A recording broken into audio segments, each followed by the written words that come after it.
Assalamualaikum warahmatullahi wabarakatuh. Baik, assalamualaikum warahmatullahi wabarakatuh. Ustadz, afwan, apa hukum dari membuka aurat? Ya, aurat itu terbuka lalu harus ditutup.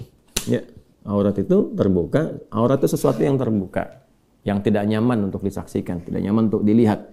Karena itu bagian tubuh kita ada bagian-bagian tertentu yang kalau terbuka nggak nyaman untuk dilihat atau bisa melahirkan syahwat tertentu, baik laki-laki atau perempuan. Ya, bukan hanya perempuan, laki-laki demikian. Kalau ada aurat-aurat tertentu atau hal-hal terbuka, aurat itu sesuatu yang terbuka, makanya ditutup. Ya, tutup aurat itu, maksudnya jangan terbuka, tutup aurat itu. Yang kalau kemudian dia terlihat terbuka, maka ada dua kondisi. Satu, menyebabkan tidak nyaman untuk dilihat. Yang kedua, bisa melahirkan dorongan kepada hawa nafsu, keinginan-keinginan buruk untuk muncul, ya, dan itu menjadikan setan tertarik untuk memberikan was-was.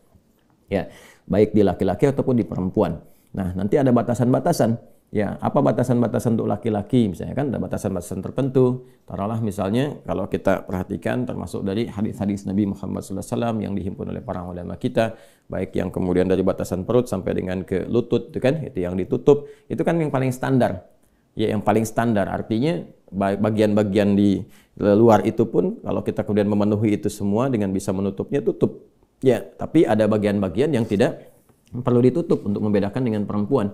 Ya, misalnya aurat-aurat tertentu dari leher ke atas ke sini ke kepala, kan nggak harus bagi laki-laki menutup, ya, dan tidak ada ketentuan untuk membedakan laki-laki dengan perempuan di situ. Maka tidak layak laki-laki menggunakan kerudung atau laki-laki pakai jilbab, itu kan bagiannya perempuan, gitu kan. Nah, karena itu bagian-bagian tertentu di aurat-aurat itu, satu tadi yang saya sampaikan, kalau terbuka orang tidak akan nyaman melihatnya. Ya, makanya kan laki-laki juga kalau pakai celana, misalnya kan, coba ada laki-laki pakai celana di atas lutut, misalnya kan dari paha agak naik ke atas, celana minim, itu kan, atau ada orang menyebut sekarang celana monyet, gitu kan, padahal monyet juga nggak pakai celana itu, gitu ya. Nah, ini Anda bisa bayangkan bagaimana kalau ada laki-laki jalan-jalan ke mall, jalan-jalan di pasar dan sebagainya pakai celana begitu, kan jadi tertawaan orang, gitu kan, dan tidak nyaman untuk dipandang. Maka tutup, pakai celana di bawah lutut, ya, nah itu ciri khas untuk laki-laki seperti itu, ya. Kemudian juga tidak perlu dia menutup berlebihan apa-apa yang tidak perlu ditutup. Kayak tadi kan ke kepala misalnya, coba lihat laki-laki pakai jilbab, laki-laki pakai kerudung, kan jadi olok-olokan orang, kan? Nah, jadi hal-hal tertentu bagi laki-laki yang menjadikan kewibawaannya terjaga, itu bagiannya. Nah, perempuan ada bagian-bagian tertentu yang membedakan dengan laki-laki. Karena bagian dari tubuh perempuan itu sebagian besarnya adalah aurat. Maksud aurat itu apa? Aurat itu maksudnya ketika dia terbuka, itu berpotensi dua hal tadi. Ya, satu, ada bagian-bagian yang memang ketika terbuka tidak nyaman untuk dipandang. Ya, perempuan-perempuan jalan misalnya dengan na'udzubillah min dzalik, ya, pakaian-pakaian yang sangat minim, ya, hanya menutup bagian-bagian yang intinya saja misalnya, kan juga nggak nyaman untuk dipandang. Ya, naik angkot pakai pakaian yang demikian kan orang juga nggak nyaman, kan? Kemudian juga bagian-bagian tertentu yang memang secara umumnya bisa melahirkan syahwat. Ya, karena itu kemudian dijagalah perempuan tuh untuk menjaga kehormatannya. Jadi saking sayangnya Allah Subhanahu wa taala menurunkan ayat jilbab misalnya, asa yu'rafna fala yu'dain, supaya dia itu dikenali identitasnya sebagai perempuan yang terhormat, terjaga supaya tidak banyak diganggu. Ya, maka ditutup kemudian bagian dari atasnya sampai bagian dari ke bawahnya. Itu justru untuk melindungi perempuan, ya. Saking sayangnya Allah, ya, saya ingin melindungi hamba-hambaku yang perempuan, dijaga kehormatannya, ya, supaya dia tidak mudah untuk disentuh, baik sentuhan langsung atau tidak langsung.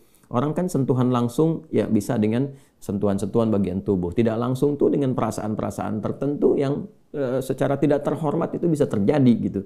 Makanya dengan demikian diberikan kemudian oleh Allah Subhanahu wa taala lewat ketentuan syariat berpakaian yang terhormat bagi seorang muslimah. Ya, jadi kalau dalam persepsi manusia pakaian terhormat itu bisa beda-beda. Di tempat A sudah terhormat, tempat B belum tentu terhormat. Ya, itu kan budaya.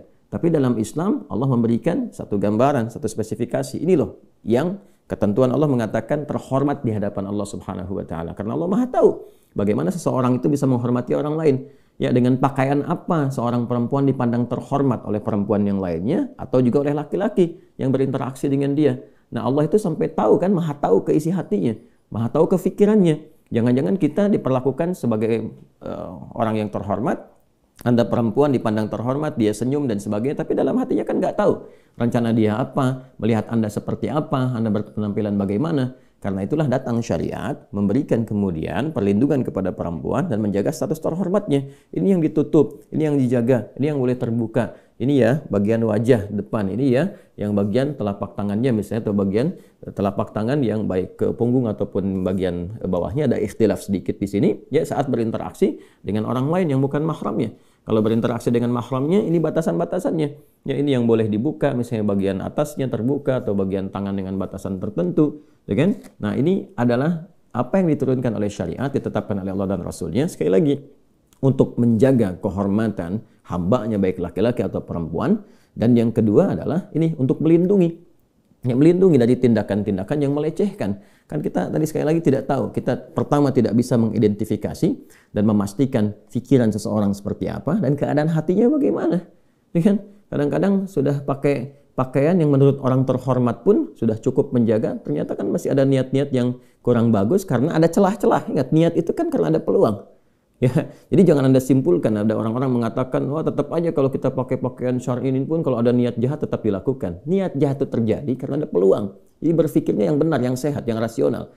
Niat jahat itu terjadi karena ada peluang. Peluang itu hadir karena ada kondisi-kondisi yang mengakomodir itu. Nah, itu yang ditutup dalam agama. Tutup itu, jangan berikan kesempatannya sehingga diminimalisir itu terjadi.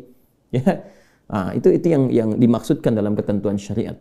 Jadi nanti akan banyak turun ayat-ayat ya, baik di surah An-Nur misalnya atau nanti di surah Al-Ahzab misalnya ya, bagaimana Allah Subhanahu wa taala memberikan satu ketentuan-ketentuan baik bagi laki-laki ataupun khususnya bagi perempuan yang memang bagian-bagian dirinya itu ya ditampilkan oleh Allah Subhanahu wa taala dengan keadaan yang indah, dengan keadaan yang terhormat untuk tujuan-tujuan dan hikmah-hikmah tertentu. Nah, jadi jangan sampai tertukar. Ini yang kadang-kadang terjadi dalam kehidupan dan kita berlindung pada Allah Subhanahu wa taala supaya tidak terjadi hal yang demikian. Nah, kadang-kadang ditemukan misalnya perempuan-perempuan yang bahkan laki-laki pun tidak melakukan itu. Ya, laki-laki kan saya hampir tidak pernah menemukan ya, ada laki-laki misalnya jalan-jalan di area publik ataukah di pasar-pasar, di mall dan sebagainya pakai pakaian-pakaian minim. Ya, laki-laki misalnya pakai pakaian celana di di atas lutut ke paha naik. Saya nggak pernah temukan tuh yang begitu laki-laki. Ya, jalan-jalan ke mall dan sebagainya nggak pernah mau dan nggak pernah ada gitu yang demikian. Maka jangan sampai perempuan melakukan yang bahkan laki-laki pun nggak melakukan itu. Ya, jangan sampai gitu ya terjadi dan semoga pandangan kita ditutup dari yang hal-hal yang demikian.